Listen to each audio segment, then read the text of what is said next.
Previously on Solve the World. Lastly then, in the final 10 seconds before impact, Jennifer Dash thought about the dream Miles and Father Thomas implanted in her once upon a time.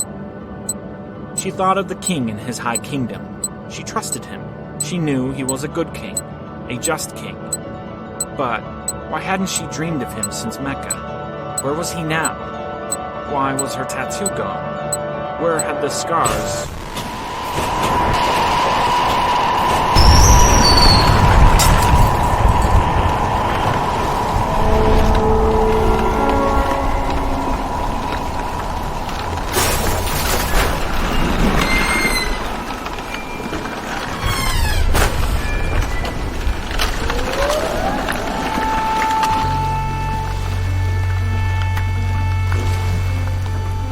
Solve the World, a fictional adventure told in 100 episodes.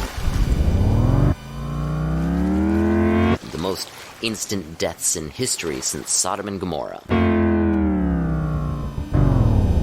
Episode 62.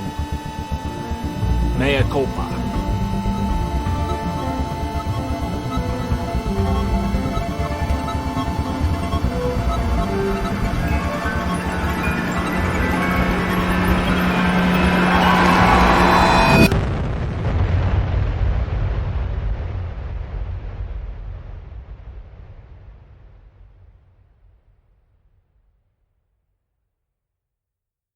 Wish to yourself this, that you never have to make a split-second decision that you'll regret the rest of your life. Jennifer Dash sat below deck of a large tanker, a ship long enough to rival an aircraft carrier. She cupped a mug of hot chocolate in her hands. Rather than bringing the mug to her lips, she bent her back over, bringing her face to the cup. It was something like shock. Shock. She was waiting now. Waiting to hear good news that would never come. But she didn't know that yet. Not yet. She would in time, but even now, the sudden torrential winds and storms battering the ginormous tanker made hope seem unreasonable. Jen muttered to herself over and over again. Hope beyond hope. Hope beyond hope. Hope beyond hope beyond hope beyond hope. Hope beyond hope. Hope beyond hope. Hope beyond hope beyond hope beyond hope beyond hope. Hope beyond hope. Hope beyond hope beyond hope beyond hope. Hope beyond beyond hope beyond beyond beyond beyond beyond beyond beyond beyond. What had she done? Under God's green earth, what had Jennifer Dash done?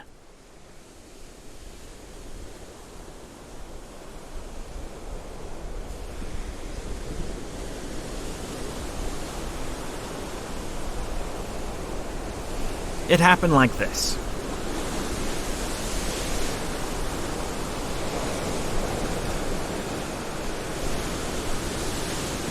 There was impact.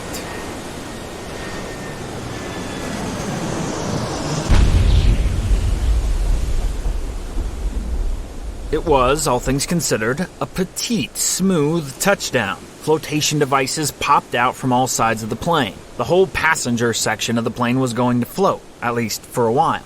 Everything was going to be okay. For a few moments that to Jen seemed to stretch on and on towards eternity, nothing happened.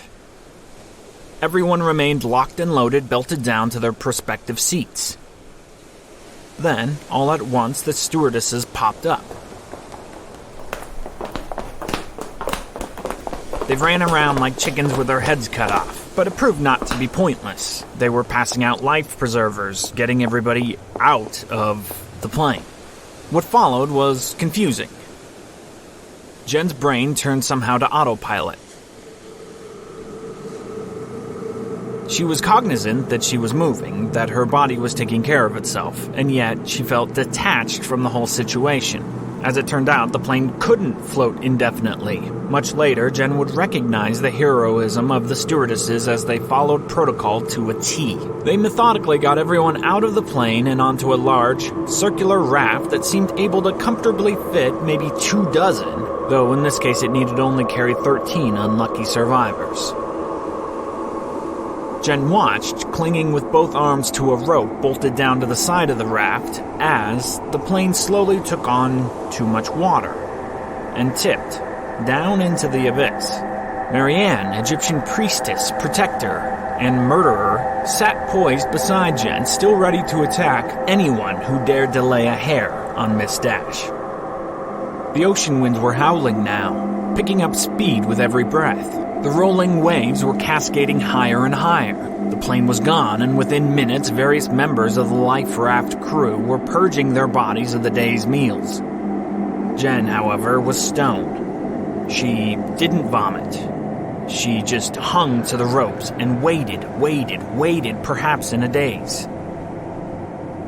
She found herself staring at Smugly, the blonde, white tee-sporting 20-something Jen had watched in horror only a few minutes ago as Marianne murdered his identical twin. Seeing him now, his nose perfect, unbroken, his neck not squirting out blood, it was as if Jen was staring at a ghost. A momentary vision of Tiff splashed in front of Jen's eyes. What's your secret? What'd you have to offer him to get your VIP pass backstage?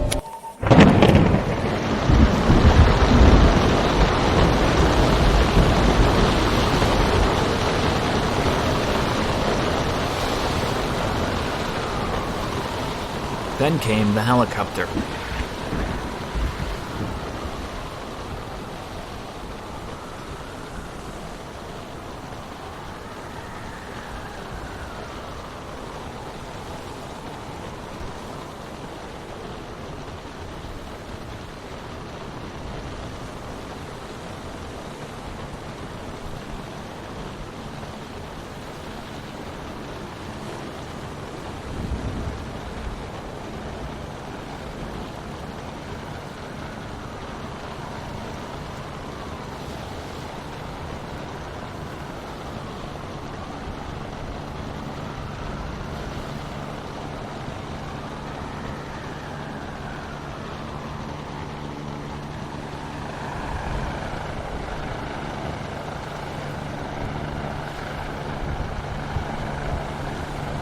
It was the tiniest helicopter you ever did see. In it was a pilot and a little person, a diminutive little man who threw down a ladder to the raft below as it hovered 10 feet above. Several eager beavers leapt forward toward the ladder. One stewardess elbowed her way to the top of the pile and began to ascend the ladder. The little man stared down from the passenger side of the helicopter, pointing what looked like a flare gun at the crowd below. "Jennifer Dash first! Jennifer Dash first!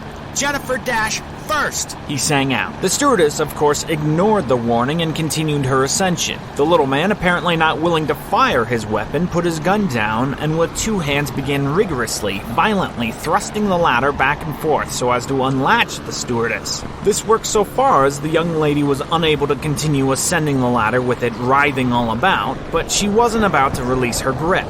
She hung tight. She was in it to win it. This woman wanted off the raft, and she wanted off now.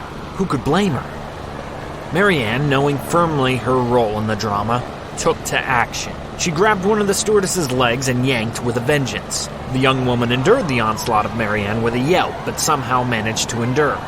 The next yank, however, timed perfectly with a thrust from the helicopter, air-mailed the stewardess off the ladder. Jen watched this. She didn't move. She vaguely heard the treble voice of the helicopter co-pilot yelling for her, but she didn't budge. Jennifer Dash was tired of being singled out. There were 13 people on this life raft. Why should her fate be any different than the rest of theirs? But, as you well know, she was different. Marianne thrust Jen under her shoulder and essentially pole vaulted Jen onto the ladder. Clinging now to the ladder, but as of yet still unwilling to climb it, Jen stood there. Marianne, still resolved to save her master, pushed up on Jen's rear, forcing her to ascend. And so, reluctantly, she did, and Jen was saved. She climbed up into the helicopter. Once there, the little man said the words she'd remember forever after. "Choose one more!" "What?"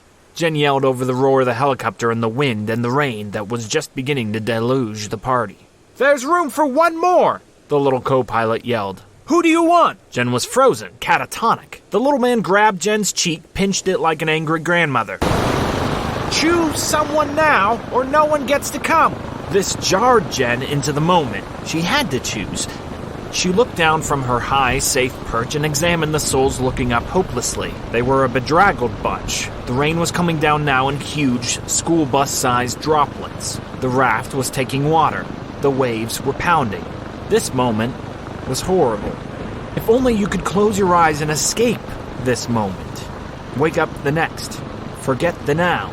Live somewhere else. Dwell in some other moment. But Jen couldn't do that. She had to make a decision, and there was no time. She peered down at the sad ones below. 12 souls. Only one of them could she bring with.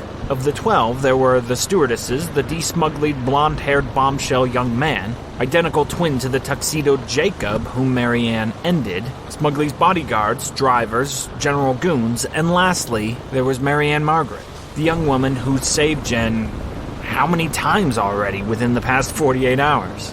How do you make a decision like this?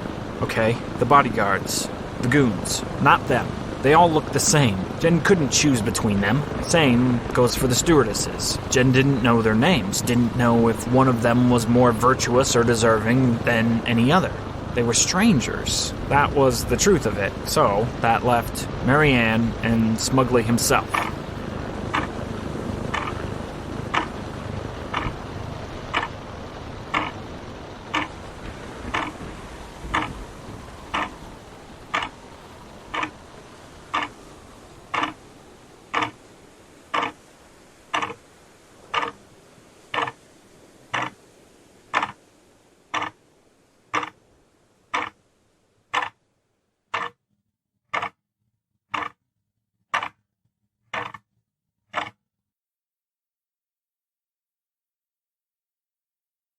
Jen chose Smuggley. She pointed at him. "The blonde boy! The blonde boy!" she said to the little man. Soon, he was up. The pilot powered the helicopter up and away. They flew through the air away from 11 sad, wet, vulnerable souls. The pilot sat on the far left, then Jen in the middle with the little co-pilot on her lap, and the Smuggley boy on the far right. It was too loud to say anything.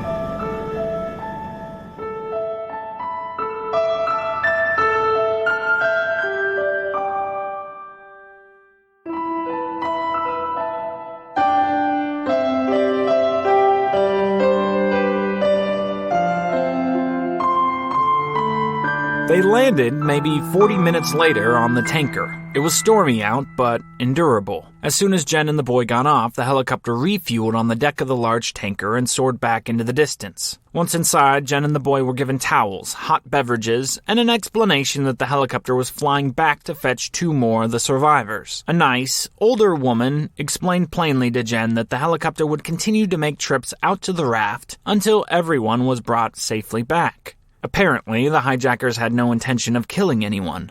They were going out of their way to save who they could. The problem was, the helicopter never came back.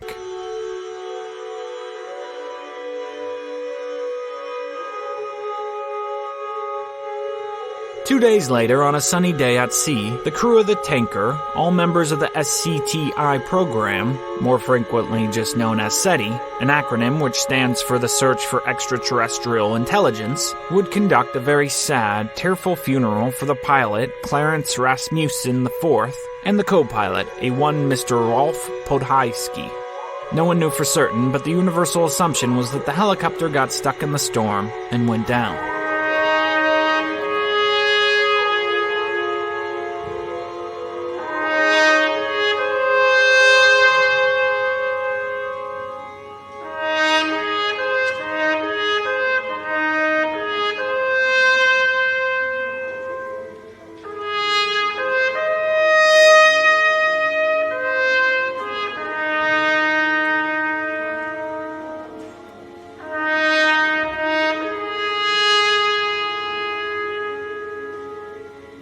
As you can imagine, the loss of the helicopter magnified Jen's decision.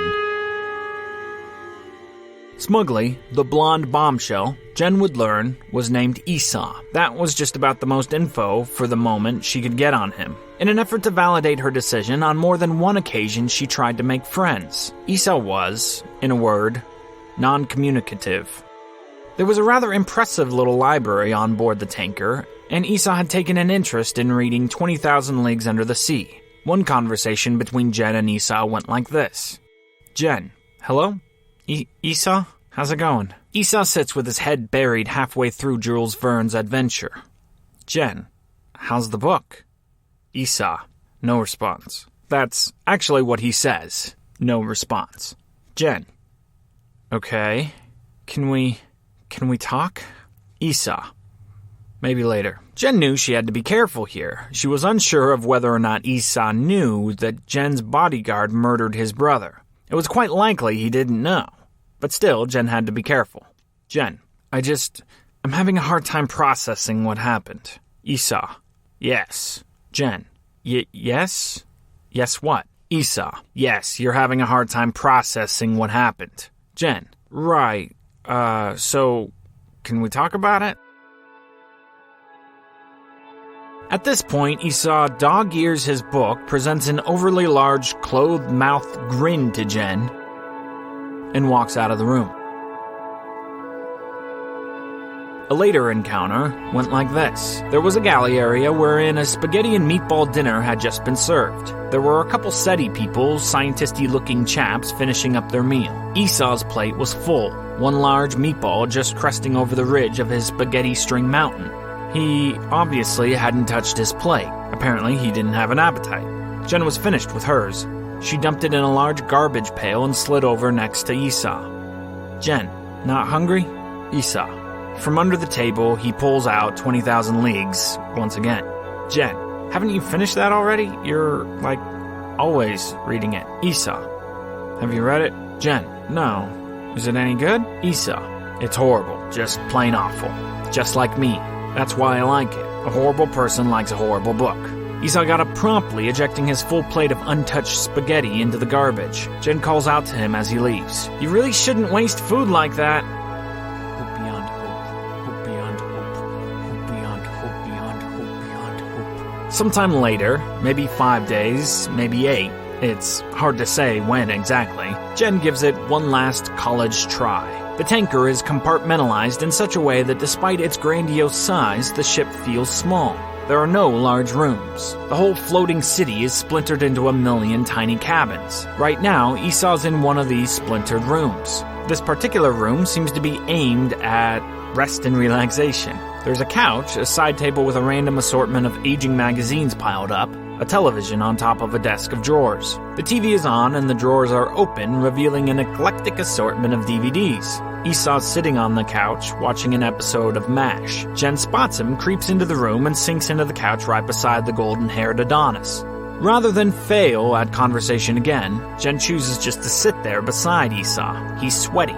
Smells a little like wet dog. Feeling like this was something of an accomplishment, not repulsing the face behind smugly for once, Jen decided to take it up a notch. Sitting next to Esau, Jen slowly lowered her head until it rested firmly on Esau's shoulder. He didn't move. Success. Success! Credits started rolling. The episode was ending. Jen worried that this peaceful moment, the first she'd received since staring at the squirrels, maybe? She didn't want it to end so soon. But to her happy surprise, another episode spun right up. Take it from the top, boys. Esau remained motionless, so Jen felt confident she had at least another 25 minutes to spend here. 5 minutes into the new episode, Jen went for broke. With her head still resting peaceably on Esau's shoulder, she reached out to hold his hand. What was she doing? Jen didn't know, but she felt like she needed this. Needed the physical touch. Her fingertips touched Esau's. He didn't recoil. But he didn't wrap his fingers around hers either. She pawed the inner palm of his hand, perhaps flirtatiously. He moved his hand away. But he didn't get up. He didn't make a big deal about it. It seemed to Jen that he moved away not out of repulsion, but shyness? Could this beauty of a man really be shy? This smugly performer? Jen went all in. She bet the farm. She raised her head off Esau's shoulders and kissed his cheek. He turned to catch Jen's gaze. She did her best to look seductively into his eyes. He matched her stare for a moment. He wasn't leaving. He was okay with Jen's advances. She was right. He was just shy. She'd have to take the pilot's chair now. She closed her eyes and pushed in. Jorge Robles was the last man she'd locked lips with, and that hardly counted. That was merely the swan song of a dead man. Besides that, there was just Antonio de Anconia, but he was a cretin who manipulated Jen. This moment on this tanker, this place out in the ocean, God knows where, here, in front of MASH, Jen was going to have her first true kiss. There was a reason she chose Esau over Marianne. There had to be.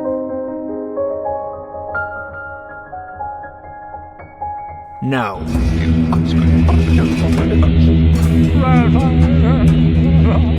He lunged out of the way. Jen's lips only tasted cushion as Esau flung himself off the couch and out of the room before Jen even opened her eyes. Emotion in this moment for Jen Dash was like the frog put in a pot set to slowly boil. It didn't crash in all at once. It slowly mounted and mounted. The temperature was sneaking up, too slow to register but too fast to regulate. Jen's legs took her to her little cubby room where she had her own little bed to sleep on. The first day there, the crew had offered her many things, one of which was a pen and paper. Jen hopped on her bed, took her pen and paper, and began scribbling. She made no sound as she wrote, but large teardrops periodically blanketed the page. She wrote, 51 people whom I pity. Number 51, Jenny Dash. Of all the people in the world to pity, Jennifer is first in line. How come adventure always brings cruelty with it? She doesn't want to be bad. She doesn't want to be a bad person. She doesn't want to play for the wrong team. But she can't tell. She can't tell who's right, who's wrong. Marianne scared me. She killed those people. I was scared of her. I don't want to kill people. I don't want to be responsible for anyone's life. She reminded me of Tiff. I wasn't going to do anything to her. It wasn't going to be like it was with Tiff. I had to choose. It was one person or no one. I can't handle this. I can't handle this responsibility. I didn't want her to die. I can't think about her. It hurts too much. I can't think about anything anymore. I need to go back to that room again. How do I get back there? How do I let go of all this? Where's the box for me to put my gunk in? Jen skipped a few lines, then wrote at the bottom of the page. Remember, you think you're being chased? Look at this list of people that want to get me. Number 1, SETI. That one was obvious, being Jen's current captors. Number 2, Mark Janner, the blood-sucking lawyer. Number 3, Louisiana PD. She did evade arrest, after all. Number 4, Black Humvees. Although she couldn't be sure they weren't SETI people, Jen didn't think that likely. SETI had lost 2 of their own people trying to save the rest of the folks on the raft. Whoever was in charge of the Black Humvees didn't care for the loss of human life. Jen paused a moment, then wrote, Number 5, Smugly and his people. This seemed unfair. Smugly didn't exactly catch Jen, she came to them. But that TV show, it was sort of a seduction, wasn't it? Number 6, Dolores Dahl Burden. This also wasn't exactly true, but Jen found it impossible to believe that she wound up locked up in a basement with Dolores by mere coincidence. Number 7, Marianne's parents. This was conjecture, thinking once the Margarets find out what Jen's done to their daughter, they'll come looking. Finally, Jen thought about the town that unanimously elected her mayor, then wrote in all caps, Number 8, everyone in the world. A teardrop fell and stained the word world. Jen stared at the all caps world and took in the metaphor. The whole world was a tear. Jen flipped the paper over and began vigorously sketching. She wasn't much of a drawer, so the sketch wasn't much more than stick figures. But she sketched it with care and ran her pen lines over it and over it until the ink bled deep. She sketched the lines over and over and over and over until she at last couldn't keep her eyes open anymore. The image was of her dream. The magic kingdom on a hill. She drew a little figure, herself, climbing and climbing, stumbling back down the mountain and then starting anew. She had drawn the stick figure's ascent and subsequent failing so many times that the figure on the mountain became just a blur, an eternal blur. At the top of the mountain, instead of a magnanimous king surrounded by a panoply of riches, Jennifer Dash drew her wooden box. It was closed tight, and it laid on a seat of honor above the clouds, above the whole world. Beside it, just a little lower, there was another wooden box. This one was open. In its mouth was dirt, and the dirt was tumbling out of it. The message was simple. Out of the second box, the entire mountain was formed. There was no way, not in a million years, that all that mountain could be crammed back inside the box.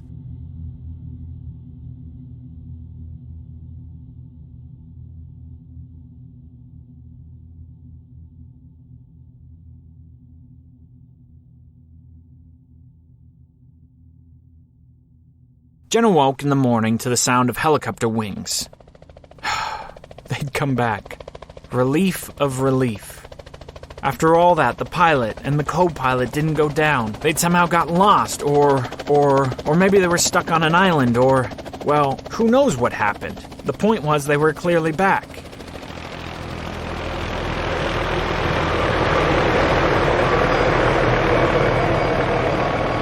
Jen sprinted up onto the deck of the large tanker, only to find her heart smashed asunder. It was a different helicopter. This one was bigger than the little one she journeyed in before. In the non-pilot seat, an older woman jumped down, took off her helmet to reveal short, spiky brands of silver hair. Jen caught her eye immediately. The lady walked straight up to Jen. "Jennifer Dash!" she yelled over the howl of the helicopter shutting down. "Yeah?" The lady stuck out her hand. "I'm Joanna de Tollbell. You can just call me Joe. Can we go someplace quieter to talk?"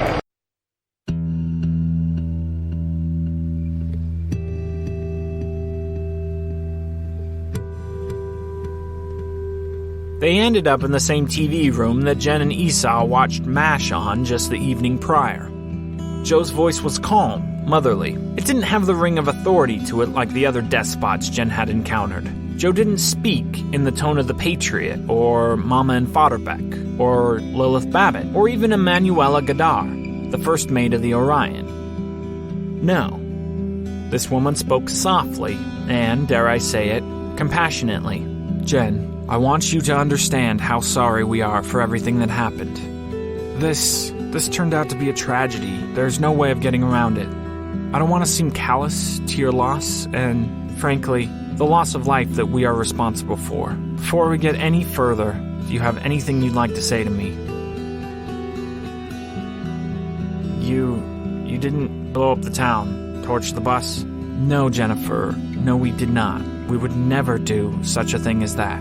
We cherish human life. We would never do that." "How can I believe you?" Jen asked. I hope. Joe was choosing her words carefully. "In time, you'll see our character for yourself. You'll see the types of people we are." Jen didn't have anything to say, except, "It wasn't right that you made me choose. I'm sorry, I don't know what you're referring to."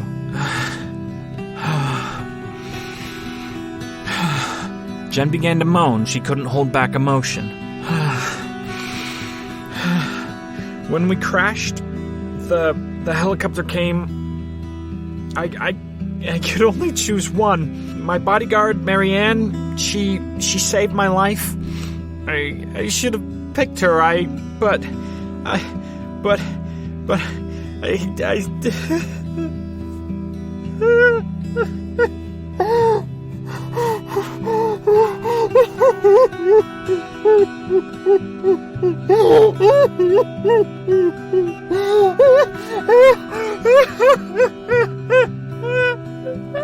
"Come here," Joe said comfortingly.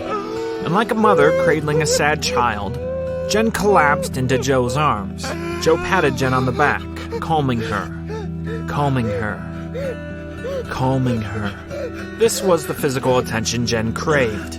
This is what she was looking for yesterday. This is what she was looking for with Esau. Just someone to rock her, pat her on the back, comfort her.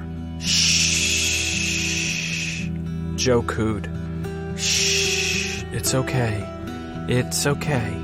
Everything's going to be okay. everything's gonna be alright. Everything's okay. Everything's okay, Jen. Jen picked herself up out of Joe's arms. How do you know? Jen said matter-of-factly. How do you know everything's gonna be alright? Joe nodded, closed her eyes, smiled a wizened, grandmotherly smile. Jennifer, what if I told you that we could save Marianne? That maybe she wouldn't have to die? It's too late.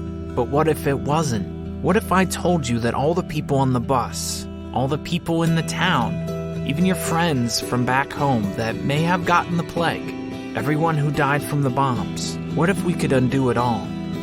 What are you talking about? You're a very important person, Jennifer. You can save us. You can help us. I believe. You can help us, I believe, with our mission. In about an hour, our ship here will hit land. We will be on the island of Tonga. This is a very special island. I'd like to show you why it's so special and why you're so special to us. Does that sound okay? What if I don't come? Sweetie, we're not going to force you to do anything, but Joe hesitated, looked away for a moment. I believe, Jennifer, with your help, together, we can save Marianne. We can save everybody.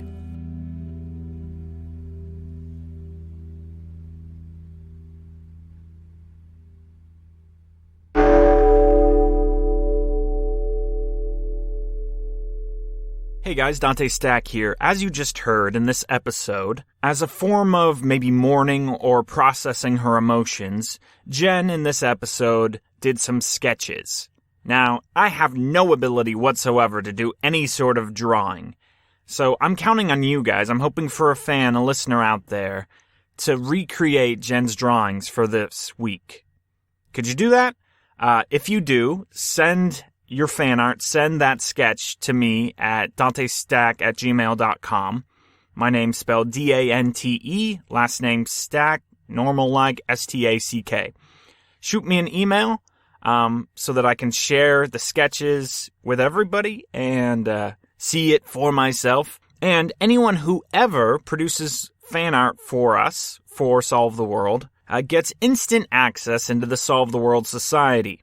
Once again, I'll remind you, the Society gets episodes a week in advance, so they have a password to log on to dantestack.com and stream next week's episode right now. So when you need your next hit and you can't wait till next Tuesday, create some fan art and I'll get you instant access. And particularly this week, I would love it if someone would reproduce Jen's sketches. By the way, while you're on dantestack.com, be sure to check out our show notes pages where full attribution to all the sound effects and music used in this episode and every other episode is there for you to check out, and click the links and thank the producers of that original content. All right, thanks guys.